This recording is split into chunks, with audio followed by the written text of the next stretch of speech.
Nous en sommes donc à la page 223 dans le tout dernier PDF. Nous avons ajouté des lettres et sommes à la 84e. Acquérir des parts dans la société de Dieu. Cette lettre a un couple et cela se passe en 1982. Oui, 1980. Non, c'est en 1983. D'accord, l'automne 1983. Salutations et bénédictions. Hillside, New Jersey. Ceci est en réponse à votre lettre.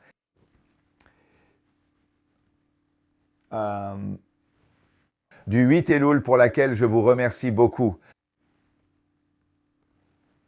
Je commencerai, non pas selon l'ordre des sujets, mais selon leur importance relative, par la conclusion de votre lettre, qui figure d'ailleurs en post-scriptum. Mais je pense que la véritable raison pour laquelle cela apparaît dans un PS plutôt que dans le corps de la lettre, c'est que cela dépasse largement la lettre, car dans le PS, vous parlez d'acquérir des parts dans l'entreprise de Dieu. Alors que dans la lettre, vous écrivez à propos de parts dans une société créée par l'homme, une entreprise. Bien sûr, cette dernière aussi est sous la direction de Hachem.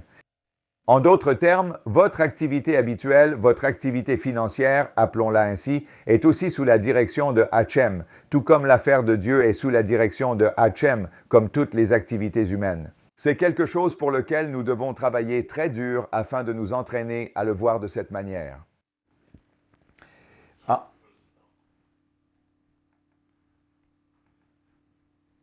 Je fais référence à votre engagement envers l'expansion de l'institution sacrée consacrée à la Torah qui instruit et éduque les enfants de Dieu dans la Torah de Dieu. Non seulement pour enrichir leurs connaissances, mais aussi pour enrichir leur vie quotidienne en incarnant les principes et les enseignements de la Torah. Et en veillant également à ce que les enfants et petits-enfants de ces élèves suivent leur chemin. Il semble donc que les parts de l'entreprise de Dieu auxquelles il faisait référence étaient leur soutien à une yeshiva, une école juive. Et vous remarquerez aussi, et pour certains d'entre vous qui suivez notre cours du lundi soir, vous pouvez voir le lien. Le rabbi est toujours très cohérent parce que la vérité reste simplement la vérité. Elle ne change pas. Que l'éducation ne consiste pas seulement à enrichir leurs connaissances, mais qu'il s'agit en réalité d'enrichir leur vie quotidienne en incarnant les principes et les enseignements de la Torah. Alors que Dieu vous accorde de remplir votre engagement avec joie et allégresse de cœur. Puissiez-vous être capable de tenir cet engagement.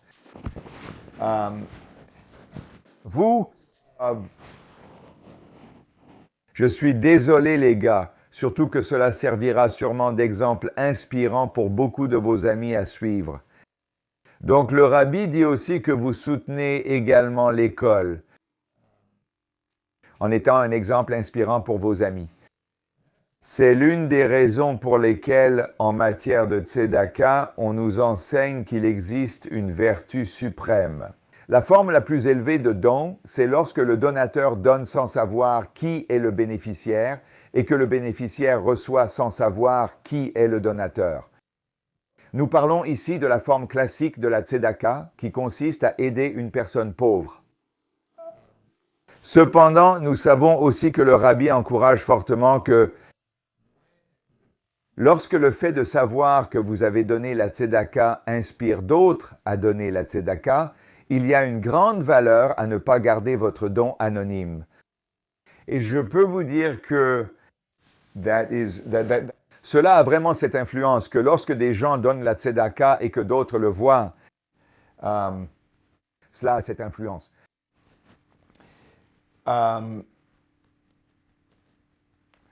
Et vous aurez une part dans ce mérite, car le mérite appartient aussi à ceux que vous avez influencés. Alors vous avez aussi du mérite dans ce que les autres donnent, parce que vous avez inspiré ce don. Vous avez bien sûr raison de remarquer que la période où le roi est dans le champ rend le moment particulièrement propice pour recevoir la bénédiction de Dieu. Et ainsi, vous pouvez savoir à quoi il fait référence. C'est le mois durant lequel le rabbi écrit cette lettre. Et le mois d'Elul, qui est le mois précédent Rosh Hashanah, est un mois où les attributs de miséricorde de Dieu, les 13 attributs de miséricorde sont révélés. Et donc c'est une période très propice et nous exprimons cette idée à travers la métaphore du roi qui se trouve dans le champ. Le roi quitte son palais, vient dans le champ et cherche à savoir ce dont chacun a besoin. C'est un moment idéal pour recevoir les bénédictions de Dieu. Puisse Dieu accorder qu'à la lumière de cela, et aussi comme nous vivons à l'ère du jet, c'est ainsi que le rabbi l'appelait à l'époque. Parce que bien sûr, vous savez, les jets étaient, vous savez, les avions, c'était l'une des innovations modernes en vogue. Hachem hâtera l'accomplissement de votre engagement encore plus tôt que prévu. Que vous puissiez tenir votre engagement encore plus tôt, comme cela a été votre expérience par le passé. Je suppose que cela s'est déjà produit par le passé. Donc peut-être qu'il a gagné l'argent plus tôt et qu'il a versé ce don plus tôt que prévu. Disons qu'il s'était engagé sur 5 ans, mais il a donné dès les 2 premières années. En revenant au sujet de votre lettre, qui, bien que secondaire par rapport à l'importance de votre engagement auprès de Dieu, l'investissement dont vous parlez a une signification supplémentaire en ce qu'il vous permettra également de remplir plus facilement votre engagement. Donc en réalité, ils sont très liés. Et c'est ce qui se passe quand nos vies sont intégrées. L'intégration signifie que le matériel et le spirituel ne font qu'un, car le matériel permet au spirituel d'exister, par exemple en accomplissant des actes spirituels comme la charité. Vous ne pouvez pas donner la charité si vous n'êtes pas prospère matériellement. Comme d'habitude, la cause précède l'effet. Que Dieu fasse qu'ici aussi, la hatzlacha, le succès, soit encore plus grand que prévu. En ce moment, alors que, comme mentionné, le roi est dans les champs, j'adresse à vous deux des vœux sincères pour que vous éleviez vos enfants dans une vie de Torah, de Houpa et de bonnes actions.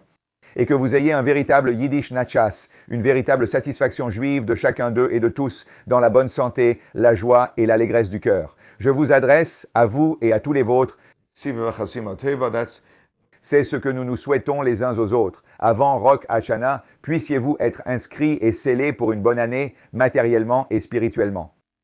PS, le rabbi écrit, avec votre indulgence, je me permets les remarques suivantes qui sont faites avec des réserves. Premièrement, ce qui suit ne diminue en rien ce qui a été dit plus haut concernant la bénédiction de Dieu pour la réussite.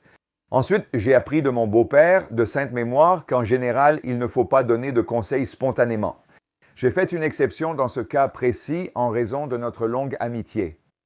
Il semble que le Rebbe ait ajouté quelque chose qui n'est pas inclus ici dans la lettre, mais souvent, le Rebbe faisait cela avec une petite clause. Donc, pour dire que, vous savez, je suppose que la façon dont je le ressens, c'est de préparer la personne à ce qu'il va dire et de le formuler de manière à ce que la personne puisse le recevoir. D'accord, de toute façon. Des questions ou commentaires avant de continuer? C'est bon pour tout le monde. D'accord. Une seconde. D'accord. Donc la prochaine lettre date de 1967 à une femme à Chicago. Lettre 85, l'attitude juive envers les horoscopes. Les gens, par nature, je fais simplement un commentaire social basé sur mon expérience qui n'est qu'anecdotique et non factuel. Et c'est que les êtres humains, dans l'ensemble, ont tendance à être superstitieux. Et nous avons aussi tendance à chercher des solutions rapides aux problèmes sans vraiment les affronter. Cela signifie qu'au lieu de faire le travail difficile, on cherche une façon magique de résoudre le problème.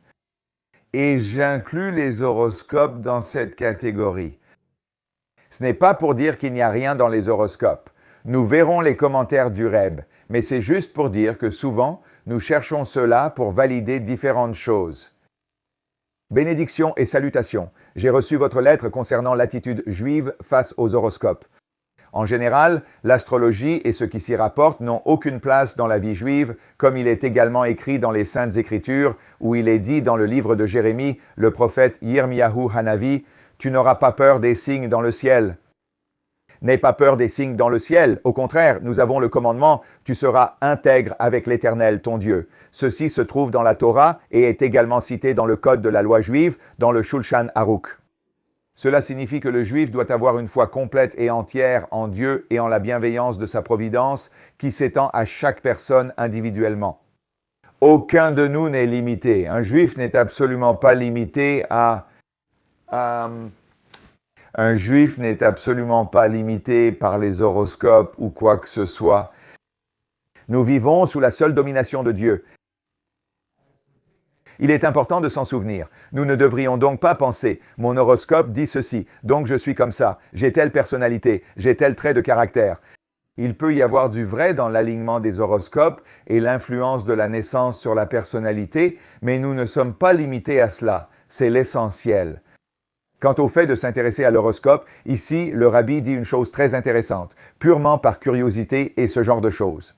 Comme vous l'avez mentionné, cela reviendrait à un gaspillage d'attention qui devrait être canalisé de manière plus productive. Le Rebbe valorisait la productivité. Le rabbi incarnait la productivité par excellence. Et donc, il dit à cette femme qu'elle peut avoir un intérêt pour les horoscopes, mais que c'est une perte de temps totale de les étudier. Donc, chaque moment que vous passez à l'étudier, vous détournez votre énergie d'un domaine où elle pourrait être employée de façon bien plus utile. Car il est expliqué dans la Hassidoute que Dieu n'a pas donné à l'homme plus de capacité qu'il n'en faut. Dieu ne nous donne pas plus que ce dont nous avons besoin, ni en quantité insuffisante, ni moins que ce dont nous avons besoin. En d'autres termes, chaque personne, en particulier un juif, a reçu une certaine quantité de capacité et de pouvoir de concentration qui doivent tous être utilisés pour accomplir sa mission dans la vie sur cette terre. C'est-à-dire vivre conformément à la Torah et aux mitzvot et diffuser la justice et la droiture. Il s'ensuit de ce qui précède que si une personne devait détourner une partie de ses capacités, de ses pensées et de sa concentration vers une chose inutile, même si elle est inoffensive, cela reste néanmoins nuisible dans le sens où il créerait ainsi une déficience dans le domaine qui est important et nécessaire pour lui. C'est comme quelqu'un qui dit qu'il se sent plus à l'aise de dire cela ici que dans le cours pour hommes. Mais vous savez, est-ce qu'il y a quelque chose de mal à... je vais dire ça, est-ce qu'il y a quelque chose de mal à regarder un match des Phillies, on va dire, n'est-ce pas? Est-ce qu'il y a quelque chose, donc il n'y a peut-être rien de mal, je veux dire rien qui viole les valeurs juives quand on regarde un match des Phillies? Mais la question est de savoir si c'est une utilisation productive de son temps et si quelqu'un ne pourrait pas faire quelque chose de bien plus productif. Je me sens à l'aise de dire ça parce que, en fait, je n'aime pas regarder les matchs de baseball. C'est trop lent pour moi. Mais j'aime regarder les matchs de football, même si je le fais rarement parce que je n'ai pas le temps ou je ne consacre plus mon temps à ça. Mais j'apprécie le plaisir que cela procure. Cependant, je reconnais aussi que ce n'est pas un très bon usage du temps d'une personne, dirais-je. Certainement pas du temps d'un juif. Ce qui précède est encore plus important dans le cas d'une femme juive et femme au foyer. D'ailleurs, je ne dirais pas qu'il faut forcément dire cela à quelqu'un qui aime regarder des matchs de football. Une discussion sur notre gestion du temps serait plus efficace pour transmettre ce message, même si leur façon de l'utiliser leur revient. Et certaines personnes n'en sont pas encore là ou n'ont pas encore atteint ce niveau d'efficacité. Et, vous savez, ils ont besoin d'un exutoire ou de quelque chose comme ça. Donc, j'essaie simplement d'apporter une vision saine et équilibrée à ce sujet. Ce qui précède est encore plus important dans le cas d'une femme juive et d'une femme au foyer appelée Akérit Abayat, le pilier du foyer, le fondement et l'élément essentiel d'un foyer juif. Donc, la façon dont elle passe son temps est encore plus cruciale, puisque toute la conduite du foyer dépend en grande partie d'elle, et c'est à la fois sa grande responsabilité et son privilège de faire du foyer un sanctuaire et une demeure pour la présence de Dieu. Il est sûrement inutile de vous en dire davantage à ce sujet. D'accord. C'est bon pour tout le monde. Aucun commentaire, question ou réplique. D'accord. On continue. Lettre 86, trouver son âme sœur. Cela va nous aider à avoir du recul sur le Shidduch, sur le fait qu'une personne trouve son âme sœur. Cela date de l'année 1960 Salutations et bénédictions, j'accuse réception de votre lettre du 3 TV dans laquelle vous écrivez au sujet de vos difficultés à trouver votre bon zivug. Un zivug est la personne qui vous correspond, une âme sœur. Puisque la Torah nous enseigne que la question du zivug est en général une chose compliquée, que seul Dieu, par sa providence individuelle, peut accomplir. Le rabbi a déjà fait une déclaration importante. Il a dit que trouver son âme sœur est compliqué et que cela n'est accompli que par Dieu. C'est-à-dire que les humains n'y parviennent pas réellement. C'est Dieu qui l'accomplit. Cela signifie que Dieu nous amènera à rencontrer notre âme sœur. Parfois c'est plus tôt, parfois c'est plus tard, mais Dieu nous l'apportera. Nous devons simplement faire notre part et faire les démarches nécessaires, n'est-ce pas? De faire les efforts nécessaires. Mais les résultats, c'est Dieu qui les donne. Donc c'est clair. Donc très souvent, les gens s'inquiètent, mais comment vais-je savoir? Comment vais-je faire? Comment vais-je faire cela? Quand tu rencontres ton âme sœur, Dieu va faire en sorte, premièrement, que tu la rencontres. Souvent, lorsqu'on sort avec quelqu'un, on se sent obligé de tout comprendre ou de trouver la bonne personne. Mais comment la trouver parmi 8 milliards d'humains? Je veux dire, on n'a même pas besoin d'aller jusqu'à 8 milliards, il n'y a que 15 millions de juifs, et on va dire que la moitié sont de l'autre sexe. Donc tu parles de 7,5 millions de personnes, n'est-ce pas? Mais ça n'a pas besoin d'être accablant. Quand on a la foi, ce n'est pas accablant. Il est clair que dans la plupart des cas, l'âme sœur n'est généralement pas celle qu'on rencontre dès la première fois. C'est clair, non? La plupart des gens, la grande majorité des gens, n'épousent pas la première personne qu'ils fréquentent. Il est clair que dans la plupart des cas, l'âme sœur n'est généralement pas celle qu'on rencontre dès la première fois, et il arrive souvent qu'une personne doive partir à la recherche de son âme sœur. Comme on cherche quelque chose qu'on a perdu, comme disent nos sages, en d'autres termes, c'est un processus. Car lorsqu'on a perdu quelque chose et qu'on le cherche sans la trouver tout de suite, on ne l'abandonne pas, mais on continue à chercher. C'est pareil pour une âme sœur. Et lorsque la première rencontre ne se concrétise pas, ce n'est pas une raison de se décourager. Et certainement pas pour penser à tort qu'on a détruit ses chances ou quelque chose du genre, comme « Oh, peut-être que c'était mon âme sœur et je l'ai raté ». Non, si ça n'a pas marché, alors il est certain que ce n'était pas ton âme sœur. Continue d'avancer, va de l'avant. Chaque personne que tu élimines te rapproche d'un pas de la bonne personne. Il est écrit dans la Torah, tu seras intègre avec Dieu. Encore une fois, le Rebbe cite cela. Et être intègre avec Dieu signifie que tu ne dois accorder de pouvoir à rien d'autre qu'à Dieu. C'est ça, être intègre avec Dieu. C'est tout. Dieu me fournit tout ce que j'ai. Cela signifie que tu ne dois pas essayer ta chance à travers une fille. L'hébreu ici est sorti à l'envers, si quelqu'un lit l'hébreu. Une fille signifie une loterie. Tu ne devrais pas penser que c'est une question de chance. Tu sais, c'est une question de chance. D'ailleurs, nos sages ont dit qu'on ne doit pas compter sur les miracles. Nous ne voyons pas cela comme un miracle. Il n'y aura pas d'événement miraculeux pour que je trouve mon âme sœur. C'est Dieu qui l'orchestrera. Par conséquent, tu dois chercher ton zivug de manière normale et naturelle, comme il convient à un étudiant de yeshiva. Donc, c'était un gars de la yeshiva. Faire quoi? Tu dois suivre le processus normal et naturel pour rencontrer son âme sœur, comme tout le monde le fait. C'est sortir avec quelqu'un, avoir des rendez-vous. Ensuite, Dieu t'accorde sa bénédiction comme il est écrit et il te bénira dans tout ce que tu feras. Alors, avec cette bénédiction, les choses arrivent. Nous devons passer par là, faire l'effort, suivre le processus selon les lois de la nature. Cela aboutira à un certain résultat. Dieu le bénira quand il le voudra, tôt ou tard, et nous recevrons notre bénédiction. Espérons que ce sera le plus tôt possible. Observez attentivement les 3 cours quotidiens de Humash. Ils étudient la portion quotidienne de la paracha hebdomadaire, la Sidra, les Teilim, en récitant la portion quotidienne de Teilim telle qu'elle est divisée selon les jours du mois après la prière du matin. Le Tanya découpé par jour de l'année dans l'espoir de bonnes nouvelles de votre part. Le rabbi dit, si vous recherchez la spiritualité, si vous voulez créer une bénédiction pour vous-même, assurez-vous de suivre le programme d'études quotidien de la Torah, du Humak, des Tehillim, en récitant chaque jour une certaine quantité de psaumes, de façon à terminer le livre chaque mois. Et le Tanya, qui est une portion que nous étudions chaque jour, ce qui constitue un cycle annuel, et ce serait une excellente chose que chacun d'entre nous fasse cela chaque jour. D'accord. Nous en sommes maintenant à la lettre 87. Pourquoi y a-t-il tant de souffrance? La grande question. 1964, le Dix Nissan, la veille de l'anniversaire du rabbi. Salutations et bénédictions à un monsieur à Brooklyn, New York. Ceci est en réponse à votre lettre ainsi qu'à la suite de notre conversation lors de votre visite chez moi. Dans votre lettre, vous demandez pourquoi une personne doit parfois souffrir et souffrir considérablement. Grande question.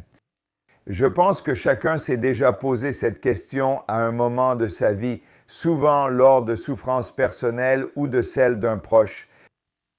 En général, nous avons la directive de la Torah. Tu dois être intègre avec Dieu, ton Dieu. Nous ne devons pas remettre en question la sagesse de Dieu dans la gestion de l'humanité, collectivement ou individuellement. Ainsi, le rabbi commence par une profession de foi. Nous devons vraiment nous en remettre à Dieu et comprendre que Dieu a des raisons d'agir que nous ne comprendrons pas. Il va probablement en parler dans un instant. Mais l'essentiel, c'est que Dieu a des raisons pour tout ce qu'il fait et qu'il dirige les affaires de chacun de manière particulière avec beaucoup d'attention et nous devrions avoir confiance en cela. De plus, il est clair, même du point de vue du bon sens, que nous ne pouvons pas comprendre les voies de Dieu. Maintenant, le rabbi répond. Mais pourquoi? Pourquoi ne comprenons-nous pas? Vous savez quelle est la raison. Et donc le rabbi dit, il est logique de comprendre que nous ne pouvons pas comprendre les raisons de Dieu, même dans la relation entre un être humain et un autre. Il y a des situations similaires, comme par exemple dans le cas d'un petit enfant et d'un scientifique de très haut niveau, où il est évident que l'enfant ne peut pas comprendre les connaissances profondes et complexes du scientifique. Nous savons qu'entre deux humains, où ils sont tous les deux des êtres humains, l'un a 5 ans et l'autre est un brillant scientifique, ils sont tous les deux humains, ils jouent vraiment sur le même terrain, l'un est simplement beaucoup plus avancé que l'autre, et l'enfant de 5 ans ne comprendra jamais ce que le scientifique comprend. Donc le rabbi va dire ce qu'il a écrit dans de très nombreuses lettres. Il faut se rappeler qu'ici, il n'y a qu'une différence de degré plutôt que de nature. Car le scientifique a été un jour un petit enfant, et le petit enfant peut finalement devenir un homme très sage. Ainsi, la seule différence entre le scientifique et l'enfant de 5 ans réside dans le degré de développement et d'intelligence. Mais pas dans le type d'être qu'ils sont. Ils sont exactement du même type d'être. Ce sont tous les deux des êtres humains. Et pourtant, il peut y avoir un tel fossé entre l'un et l'autre que l'enfant de 5 ans n'a aucune idée de ce que le scientifique comprend. À plus forte raison dans le cas d'un être humain. Par rapport au Créateur, l'être humain est un être fini et Dieu est un être infini. Dieu est le Créateur, nous sommes la création. Supposer que nous puissions comprendre le Créateur est une idée ridicule, rien que d'un point de vue intellectuel. Lorsqu'il n'y a absolument aucun dénominateur commun, il n'y a aucun dénominateur commun entre Dieu et un être humain. Comment un humain peut-il remettre en question la manière d'agir du Créateur et du Maître du monde? Nous avons un problème émotionnel que nous transformons en problème intellectuel, mais ce n'en est pas vraiment un, comme se demander pourquoi Dieu a fait cela. Ça n'a aucun sens. Non, ça n'en a vraiment aucun. Pour moi, en tant qu'être humain, et pour toutes mes sensibilités. Et parce que cela va à l'encontre de toutes mes sensibilités et que je ne peux pas comprendre au-delà de moi-même, je deviens frustré. Mais nous devons reconnaître qu'il y a bien plus, bien au-delà de nous. Nous sommes des êtres très, très limités, c'est là l'essentiel. Et nous devons apprendre à être à l'aise avec cela. Le rabbi transmet ce message à cette personne. La foi, c'est être à l'aise avec cela. Il y a un autre point à garder à l'esprit, et c'est celui-ci. Si l'approche est basée sur une véritable humilité, et la prise de conscience que nous ne pouvons remettre en question les voies et les commandements de Dieu, mais devons lui être entièrement dévoués. Ceci en soi est un moyen de recevoir la bénédiction de Dieu. que les causes qui donnent naissance aux questions et aux doutes, à savoir la souffrance, devraient être diminuées et devraient finalement cesser complètement, dit le rabbin, l'un des plus grands. L'un des plus grands moyens de recevoir la bénédiction de Dieu qui diminuerait la souffrance est d'accepter la souffrance avec humilité et en réalisant que je ne comprends pas pourquoi Dieu fait cela. Et maintenant, je veux reconnaître que cela peut être très très difficile, extrêmement difficile selon les circonstances. Nous pouvons traverser des situations très différentes, n'est-ce pas? Par exemple, vous savez, quelqu'un vient de me parler d'un certain monsieur qui travaille dans un hôpital pour enfants, n'est-ce pas? Quand vous voyez des enfants, vous travaillez dans un monde où des enfants viennent jour après jour, qui ont le cancer, à Dieu ne plaise, et ils souffrent, n'est-ce pas? Cela peut être accablant, le poids émotionnel est immense, cela peut être très difficile. Cela étant dit, c'est ce à quoi nous aspirons, et ironiquement, je dirais que les enfants sont probablement le meilleur exemple de endurer la souffrance avec dignité, ironiquement. Et c'est parce qu'ils ne sont pas développés intellectuellement et par conséquent, ils n'ont souvent pas le handicap que nous développons lorsque nous commençons à supposer que nous devrions être capables de tout comprendre. Alors que nous nous apprêtons à célébrer Pessah, fête de la liberté, de nombreux aspects de cette fête éclairent votre question. Cela inspire une foi profonde en Dieu menant à la vraie liberté et à la libération de tout ce qui est indésirable. Chaque juif peut ainsi servir Dieu avec joie et allégresse. Puisse Dieu accorder que cela soit aussi dans votre cas, en vous souhaitant un Pessah cachère et joyeux. Des commentaires à ce sujet? Tout le monde est d'accord avec ça? Eh bien, vous êtes très bon, très avancé. D'accord.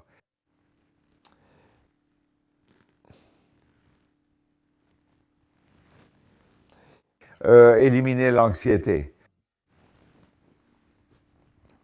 C'est une année de bénédiction et de salutation. L'année 1968, en fait 1967, bénédiction et salutation. J'ai bien reçu votre lettre non datée, puisqu'elle vient d'être reçue. Je suppose qu'elle a été envoyée récemment. Vous commencez votre lettre en disant que vous étiez dans la confusion et c'est pourquoi vous n'avez pas écrit depuis longtemps. D'une manière générale, il est bon de se rappeler que la Torah est appelée lumière. La nature essentielle de la Torah est d'éclairer le chemin de l'homme dans la vie. Son but est d'apporter de la clarté, non de la confusion. Dieu nous en préserve. Et lorsque le chemin est ainsi illuminé, on peut voir clairement quelles actions et quels comportements sont bons et lesquels doivent être évités. Si nous avons la lumière de la Torah, alors nous avons la clarté sur ce qui est bon et ce qui ne l'est pas, et nous nous éloignons de ce qui ne l'est pas. Bien sûr, la Torah est vaste et ne peut pas être facilement maîtrisée par tous. C'est pourquoi il existe un résumé de la Torah. Le Shulchan Aruch est un code concis de conduite juive quotidienne et il en existe une version abrégée appelée le Kitsur Shulchan Aruch. Mais même le Shulchan Aruch n'est pas facilement accessible à tous et c'est pourquoi il y a des rabbins à consulter. Vous parlez à des personnes qui connaissent mieux la Torah, puisque leur rôle est d'enseigner et de guider chaque juif quant à la manière de vivre au quotidien conformément à la Torah. Tout cela donne à chacun l'opportunité de développer une manière de vivre appropriée et pleine de sens. Et surtout d'avoir une confiance totale en Dieu, dont la providence bienveillante s'étend à chacun, à chaque individu personnellement. Donc Dieu exerce une providence bienveillante, ce qui signifie qu'il prête attention à chaque détail de ce qui se passe dans la vie de la personne, et nous devrions avoir confiance en la providence bienveillante de Dieu dans la façon dont il agit. Dans la façon dont il dirige notre vie, et ce que je veux dire par là, va au-delà de notre libre arbitre. Toutes les choses qui nous arrivent dans la vie que nous ne provoquons pas nous-mêmes, tout cela relève de la providence de Dieu. Par-dessus tout, il est nécessaire de cultiver une confiance sincère et entière en Dieu comme il est écrit.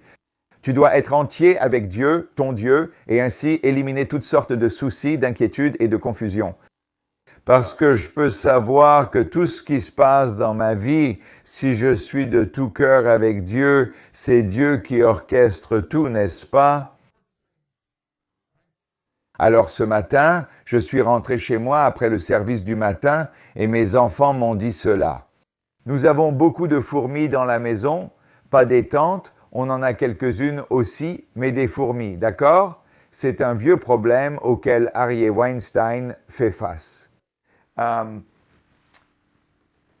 C'est peut-être un peu trivial et pas très important, mais c'est simplement ce que Dieu a orchestré pour que nous ayons dans notre vie. Dieu a aussi orchestré cela. Nous avons un exterminateur qui vient au mikvé, alors je lui ai demandé s'il pouvait aussi passer chez moi et traiter la maison contre les fourmis. Voilà, Dieu a orchestré tout cela. Pourquoi? Je n'en ai aucune idée.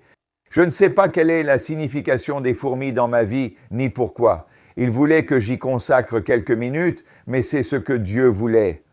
Donc être de tout cœur, c'est simplement voir les choses du point de vue de Dieu, pas de se dire « Oh, on a fait quelque chose de mal, blâmer un des enfants, peu importe quoi, qui sait quoi ». Cependant, nous continuons à essayer de comprendre les choses comme d'habitude. Maintenant, la seule vertu d'essayer de comprendre ce qui cause les fourmis, c'est seulement d'en comprendre la cause naturelle. Qu'il y a une nature que Dieu a créée dans les schémas du monde, des schémas naturels qui provoquent certaines choses, et c'est notre responsabilité d'observer ces schémas naturels, à travers lesquels Dieu enverra ses bénédictions, ses remèdes, quoi que ce soit.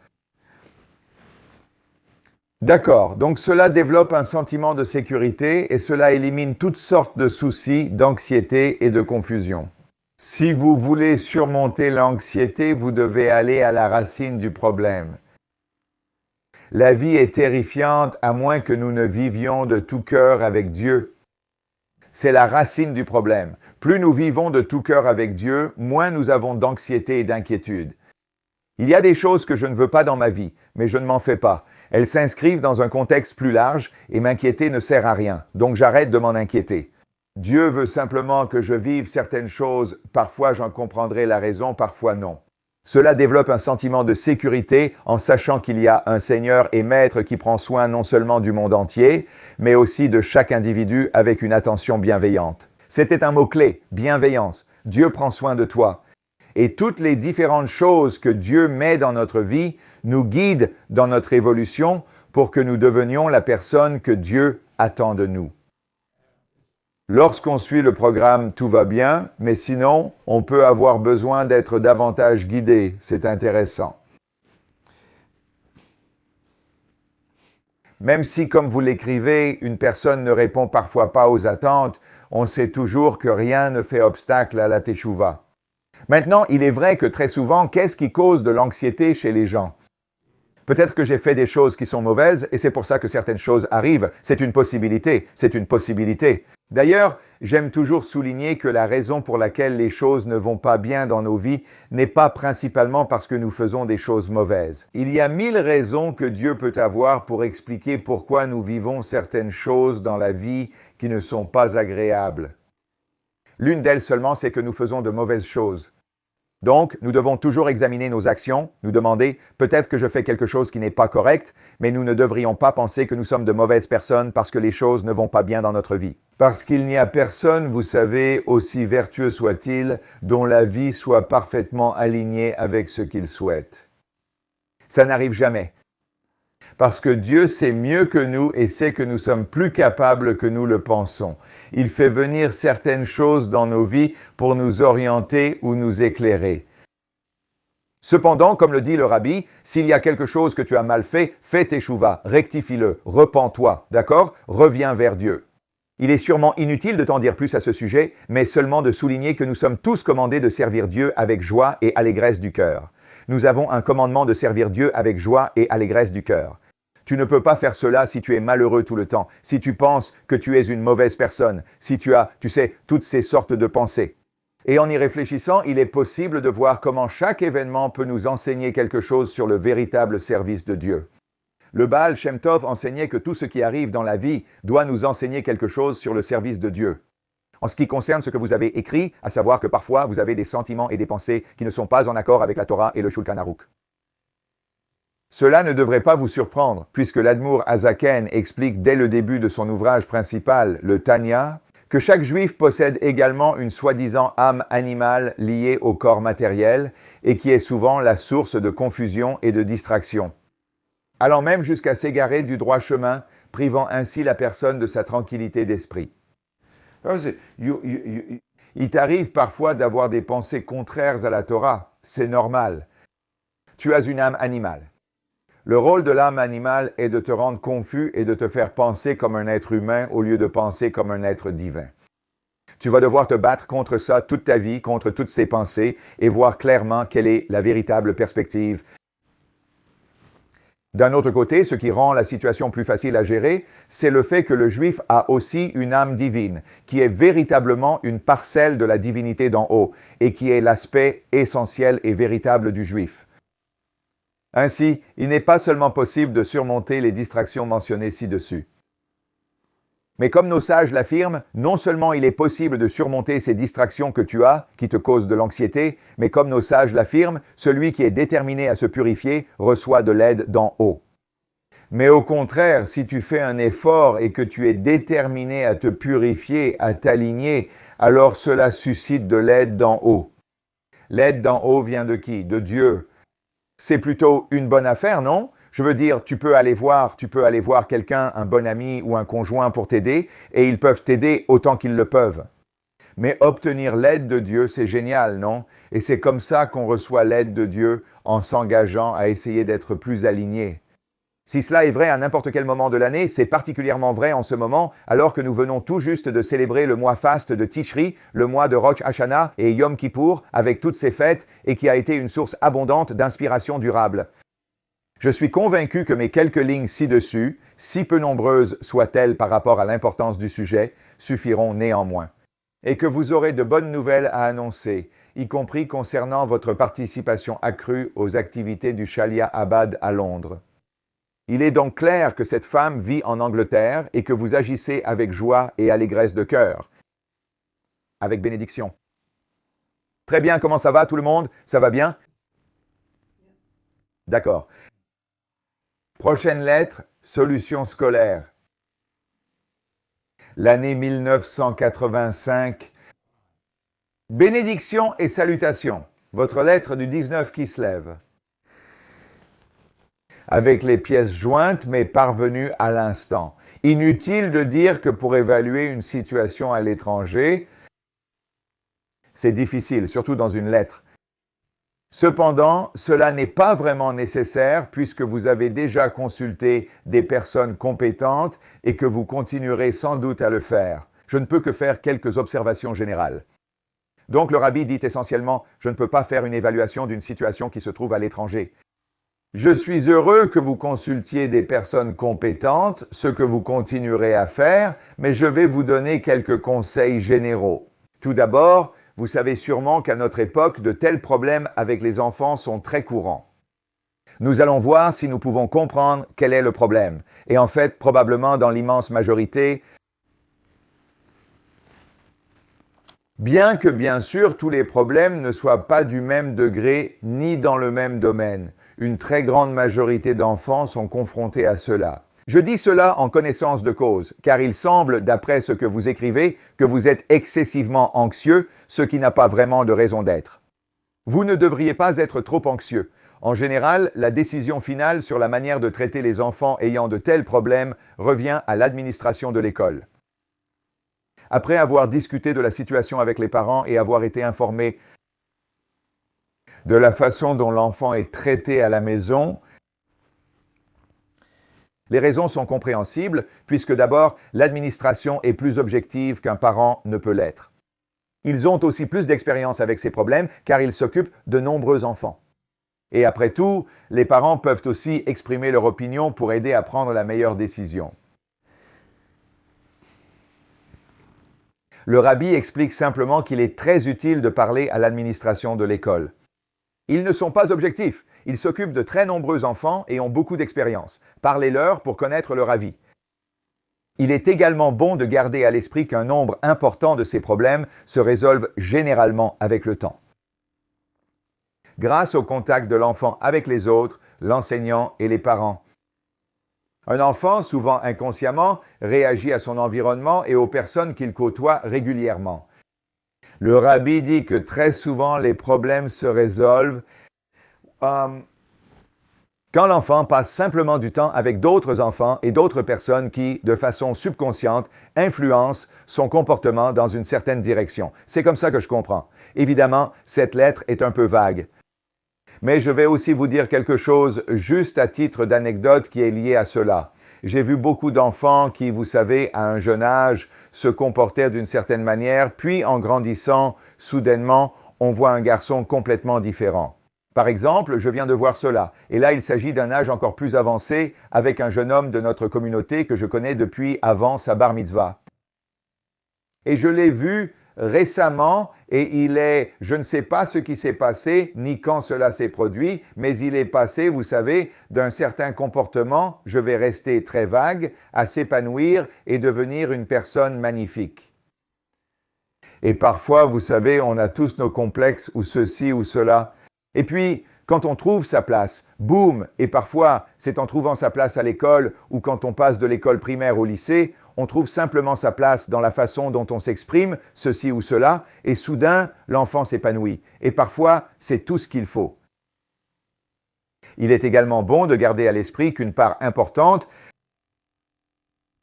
je viens juste de lire ça, oui c'est vrai. Ce qui me surprend, c'est qu'il y a un facteur dans la situation qui est vraiment rarement utilisé. Il s'agit de donner à un enfant à problème un rôle de leader. D'accord, maintenant le Rebbe donne un conseil, que le Rebbe écrit dans plusieurs lettres. Il explique que lorsqu'un enfant, qualifié par le Rebbe d'enfant à problème, se comporte mal ou fait des bêtises. Et la solution, l'une des grandes solutions que le Rebbe recommande vraiment d'utiliser, c'est de donner à un enfant à problème un rôle de leader auprès d'un groupe d'enfants plus jeunes. À travers une activité scolaire ou quelque chose de similaire. Si je peux me permettre, le Rebbe l'a aussi fait avec des adultes. Je crois qu'il l'a fait avec moi, non? Il a pris des gens très ordinaires et il leur a dit d'aller dans une communauté, d'y être rabbin, d'être un chaliah, n'est-ce pas? Et soudain, ce gars ordinaire se retrouve dans une position de leader et maintenant il doit se montrer un peu meilleur qu'il ne l'était auparavant. Soudain, un homme prend la parole. Le Rebbe conseille « Donner à l'enfant un rôle de leader auprès de plus jeunes par une activité scolaire ou similaire. Cela favorise souvent sa confiance en lui, il se sent leader. Cela rend aussi l'enfant plus sociable. Il doit maintenant interagir. Et je suis convaincu que cette méthode pourrait également être utilisée dans votre situation. Avec l'accord et sous la supervision de l'administration scolaire, le Rebbe recommande. Ce qui précède suffira sûrement pour que vous et votre mari puissiez discuter des suggestions avec l'administration, à qui vous pouvez bien sûr montrer cette lettre. Je suis certain que les résultats pour chacun de vos enfants seront satisfaisants. D'ailleurs, je dirais que cela est vrai pour chacun d'entre nous. Donc, si vous êtes à un moment de votre vie, ou si jamais vous vous retrouvez à un moment de votre vie, ou si quelqu'un d'autre, un adulte que vous connaissez, se retrouve à un moment de sa vie où il a des difficultés, je leur recommanderais fortement d'assumer un rôle de responsabilité. Ce que j'entends par là, ce n'est rien de très important. Cela pourrait simplement signifier que vous faites du bénévolat, disons pour une organisation. Diriger un certain projet dans la communauté, vous savez, ou même simplement être celui qui tient la table d'accueil lors d'un événement. Vous interagissez avec beaucoup de gens, mais vous avez une responsabilité et vous êtes au service de la communauté. Ces choses peuvent fortement impacter le fonctionnement d'une personne.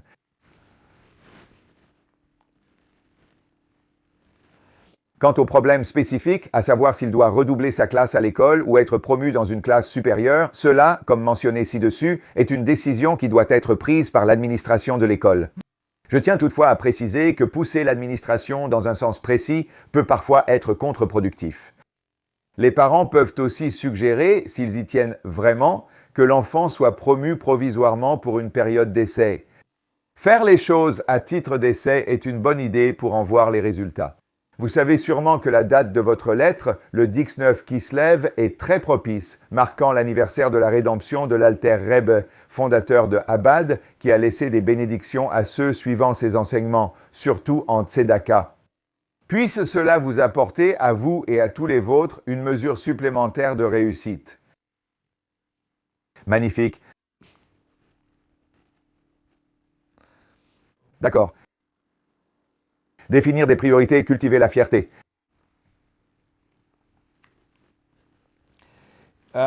1954, quatrième jour de Hanouka, mon anniversaire, Brooklyn, New York. C'est également une évidence. Cela ne nous donne qu'une partie de la lettre, la première étant sûrement privée et non partageable. Il est également évident que l'un des principaux objectifs de la yeshiva est de préparer l'enfant juif à vivre dans un environnement où les juifs constituent une minorité. C'est très intéressant. Je vais simplement dire ce qui me vient à l'esprit. J'avais une relation amicale. Nous nous sommes en quelque sorte séparés, même s'il vient de revenir à Tudorstown, dans le comté de Bucks, avec un rabbin du judaïsme réformé. Et c'était il y a peut-être 25 ans environ. Et il m'a demandé si on pouvait emmener nos fils ensemble voir le nouveau film Superman qui venait de sortir et qui était au cinéma. Et je lui ai dit, j'ai poliment refusé. Il m'a demandé pourquoi je ne le faisais pas. Et je lui ai dit que je ne voulais pas exposer mon enfant à ce genre de choses. Et nous avons eu une conversation à ce sujet à laquelle il avait du mal à s'identifier parce qu'il a dit « Comment ton enfant va-t-il pouvoir s'intégrer dans le monde si tu ne l'exposes pas, tu sais, aux choses du monde ?» Je lui ai dit que la façon dont je suis intégré dans le monde, c'est la même façon dont mon fils s'intégrera dans le monde d'une manière très belle et concentrée. Il sera beaucoup plus productif et il sera totalement intégré. Il se trouve que mon fils est maintenant adulte et qu'il est très bien intégré et je soupçonne qu'il a bien plus à offrir au monde que beaucoup d'autres personnes. En d'autres termes, nous n'avons pas besoin de nous exposer à certaines choses. Le rabbi dit ici que la yeshiva prépare en réalité un enfant de la meilleure façon possible pour aller dans le monde. Parce qu'il entre dans le monde avec un objectif et un système de valeurs sans se perdre à cause des influences de toutes sortes de choses différentes dans le monde. En réalité, il apporte quelque chose au monde au lieu de s'y perdre. C'est la différence entre les deux. Il est donc évident que l'un des principaux objectifs de la yeshiva est de préparer l'enfant juif à vivre dans un environnement où les juifs sont une minorité. Les juifs ont toujours été peu nombreux parmi les nations, mais leur force ne dépend pas du nombre. C'est la destinée juive d'être un royaume de prêtres et une nation sainte, comme Dieu nous l'a dit juste avant le don de la Torah au mont Sinaï, que nous allons célébrer dans moins de 2 semaines lors de la fête de Shavuot, dans une semaine à partir de vendredi. Vivre selon notre sainte Torah, Torah Shaim, la loi de notre vie, respecter et pratiquer les hautes exigences de nos mitzvot dans la vie quotidienne, nous a rendus différents. Cela nous rend différents et être différent n'est pas facile. Mais c'est là que réside notre force. Et c'est cela qui nous a préservés à travers les âges. Cela nous rend différents, mais c'est aussi notre force. Cette conscience juive et cette fierté de notre destin doivent être transmises à nos enfants dès leurs premières années. Et on ne saurait trop souligner son importance vitale. Le Rav nous montrait toujours qu'il est essentiel qu'un juif ait de la fierté d'être juif, qu'il ait confiance, qu'il soit fier d'être juif et qu'il comprenne toute l'importance du fait d'être juif. Et traverser la vie avec cette fierté sans aucune insécurité à ce sujet. Ce que nous voyons malheureusement trop souvent, un judaïsme ou des juifs qui s'excusent d'être ce qu'ils sont. Le fait que nous vivions ici dans un pays démocratique avec une pleine liberté rend cette conscience juive encore plus impérative. Étant donné que nous représentons un faible pourcentage de la population totale, les forces d'assimilation s'imposent ici plus fortement qu'ailleurs. Étant donné que nous sommes dans une démocratie, l'assimilation est beaucoup plus forte parce qu'elle laisse à chacun la liberté de faire ce qu'il veut. Comme toute personne ayant élevé des enfants en Amérique et des enfants juifs en Amérique le sait, c'est le devoir de la yeshiva d'enlever à l'enfant tout vestige d'infériorité. Un complexe lié à sa judéité dans un environnement majoritairement non juif, jusqu'à ce qu'il grandisse et comprenne que la démocratie et la liberté ne sont pas un creuset d'assimilation, mais bien le contraire. Elles offrent la possibilité à chacun d'avoir sa place, de jouir de ses droits et de vivre pleinement selon sa foi, et donnent aux Juifs l'opportunité d'accomplir la destinée de sa vie. Cette idée de la démocratie n'est pas que nous devrions tous nous fondre dans le même moule, au contraire, mais que chaque personne devrait pouvoir vivre pleinement sa singularité. C'est toute l'idée de la démocratie. D'ailleurs, c'est aussi une meilleure façon de gagner le respect du voisin non juif que d'essayer de l'imiter et d'envahir son intimité. Ses religions et ses coutumes. C'est un autre point très important que beaucoup de gens ne comprennent pas, avec lequel ils ont du mal, et c'est que vous gagnerez plus de respect de quelqu'un en étant vous-même dans votre singularité qu'en les traitant avec condescendance en voulant leur ressembler. Nous le ressentons instinctivement et dites-moi si vous n'avez pas vous-même cette expérience, cela m'intéresserait. Quand j'observe quelqu'un, n'importe qui, n'est-ce pas?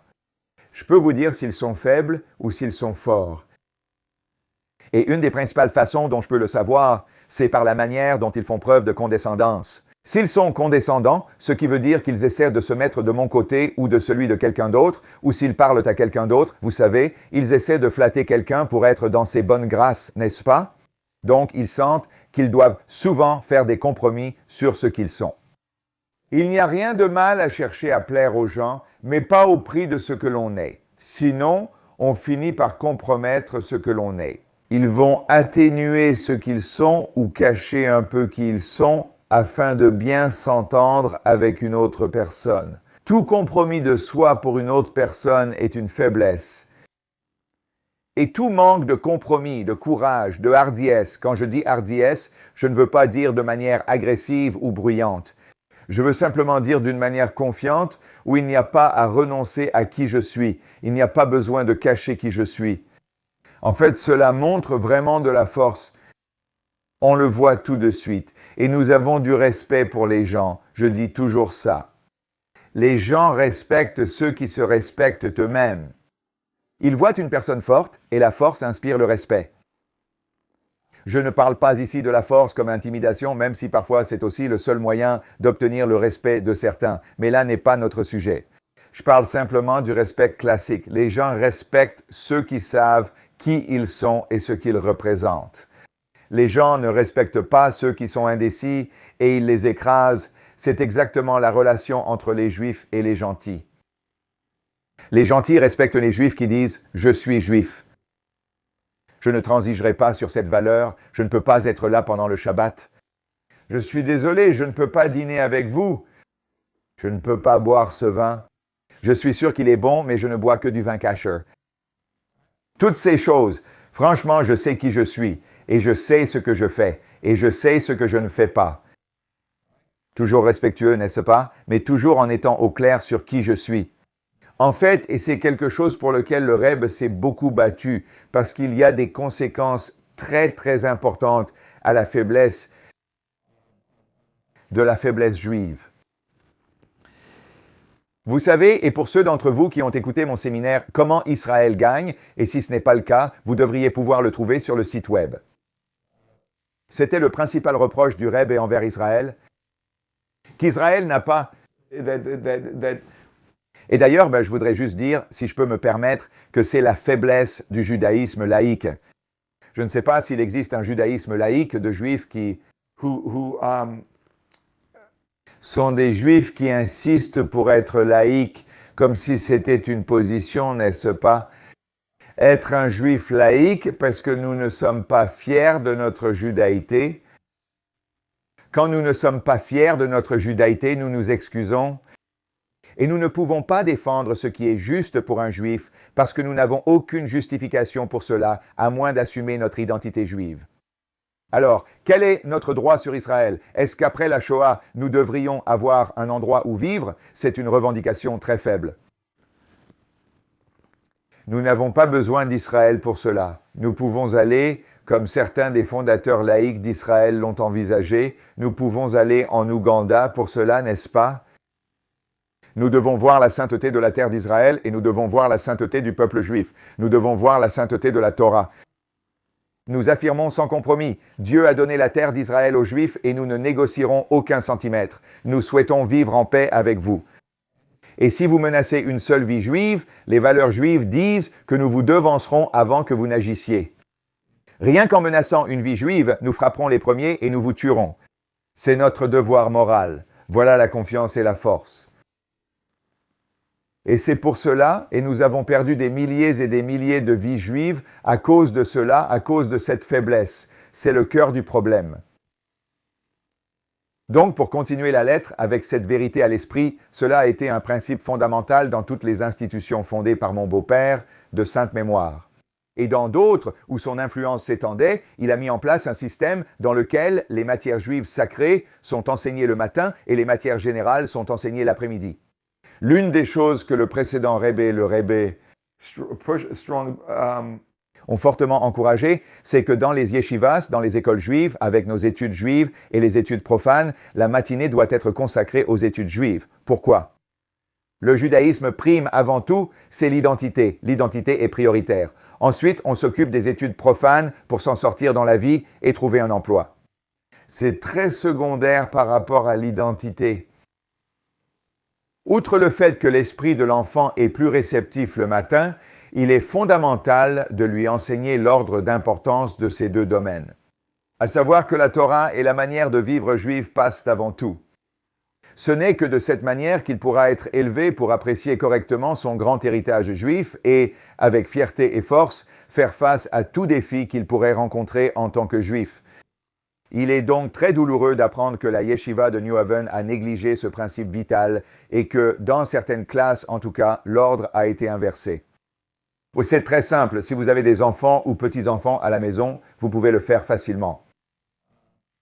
Vous apprenez à votre enfant ou à votre petit-enfant, quand il se réveille le matin, qu'il y a certaines choses, des prières qu'il doit dire avant de prendre son petit déjeuner ou avant de faire ce qu'il fait le matin, ce que je suppose être le petit déjeuner, n'est-ce pas, avant de prendre le petit déjeuner. Ces bénédictions du matin du livre de prière peuvent inclure le mot Déani qu'ils doivent absolument dire. Et puis vous ajoutez à cela une bénédiction pour remercier Dieu, vous savez, pour les différentes choses pour lesquelles nous remercions Dieu quand nous nous réveillons le matin, et ensuite ils prennent leur petit déjeuner. Maintenant, vous leur enseignez une hiérarchie.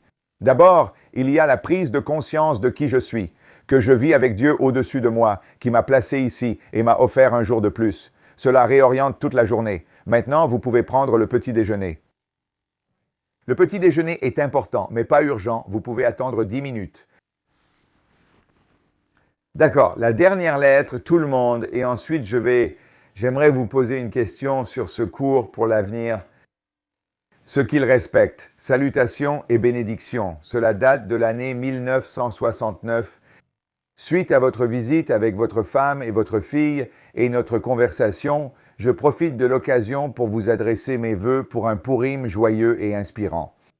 Et que toutes les choses dont nous avons parlé se concrétisent de manière satisfaisante et rapide. Vous vous souviendrez sûrement du point souligné lors de notre conversation. Lorsque l'on prend une résolution ferme avec confiance et joie, cet état d'esprit a le pouvoir de faire disparaître les obstacles. Surtout qu'ils ne sont souvent pas aussi grands ni difficiles qu'ils en ont l'air. Même ce qui est considéré comme la principale difficulté, à savoir le fait que les Juifs sont une petite minorité et qu'il est donc difficile de vivre et d'agir différemment de la société dans laquelle nous vivons, n'est pas un argument valable. Ils ont dû en discuter, n'est-ce pas? Et si tu prends un Juif américain qui a grandi sans être religieux, n'est-ce pas? Donc, tu sais, leur dire soudainement d'agir de façon religieuse et d'être différent de tout le monde autour de moi, ce n'est pas quelque chose de facile à faire.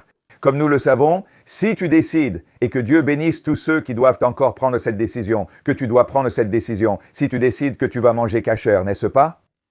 Cela va représenter un défi. Et le défi sera, tu sais, les interactions sociales, en commençant par la famille, avant tout, n'est-ce pas? Et puis, bien sûr, avec les amis, n'est-ce pas? Et donc, c'est difficile. Et c'est justement ce que le rabbi aborde d'ailleurs. Donc, le rabbi écrit que vivre dans un pays comme les États-Unis, où les gens jouissent de la liberté et de la démocratie, et surtout en tenant compte du fait que tout le pays a été construit par des individus qui n'avaient pas peur d'agir de leur propre initiative et avaient le courage d'ouvrir de nouvelles voies. Il n'est pas difficile d'être indépendant dans ses convictions. Mais le juif est encore moins susceptible d'être découragé par l'environnement, puisque le juif a lui aussi toujours été minoritaire tout en préservant son identité. Ceci est particulièrement souligné dans la Megillah, car c'est à cette époque que cette lettre a été écrite, à l'époque de la Megillah d'Esther, que nous lirons ce soir et demain. Là, nous trouvons l'argument contre l'existence indépendante juive dans les paroles. Il y a un peuple dispersé et éparpillé parmi les nations, et leurs lois sont différentes. C'est ce que dit la Megillah, c'est ce dont Haman a accusé les Juifs. En réalité, c'est le renforcement de l'identité, de l'indépendance juive et l'attachement à ces lois qui ont écarté la menace d'anéantissement et apporté un triomphe extraordinaire, comme le dit la Megillah. Pour les Juifs, il y eut lumière, joie, allégresse et honneur. Comment les Juifs ont-ils surmonté cela? Un décret d'anéantissement de tout le peuple juif que Haman a proposé a été surmonté en s'engageant encore plus à vivre en tant que juif, ce qui est très différent de tout le reste du monde. Grâce à ce mérite, Dieu a sauvé le peuple juif. En d'autres termes, nous pouvons soit ressentir, j'espère que cela vous aidera, nous pouvons soit ressentir comment puis-je respecter la cacheroute. J'utilise le cacheur comme exemple. Vous pouvez utiliser l'exemple qui vous convient le mieux. Comment respecter la cacheroute? Que faire si ma famille organise un anniversaire sans que je puisse manger? C'est un très grand défi, n'est-ce pas? Mais une autre façon de voir les choses, c'est celle-ci. Je vais être une personne qui mène une vie montrant à tous ceux qui m'entourent que j'ai de la détermination et des convictions. Et je pense que nous savons tous que même si cela peut être une gêne pour certaines personnes proches et chères, cela va profondément les inspirer. Parce que nous sommes tous inspirés par les personnes qui mènent une vie avec de fortes convictions. Pourquoi sommes-nous inspirés par un athlète olympique? Nous sommes inspirés parce qu'il s'est engagé à rester vraiment très concentré et à accomplir quelque chose de remarquable. C'est ce qu'un juif fait quand il vit en tant que juif, quand il prend cet engagement.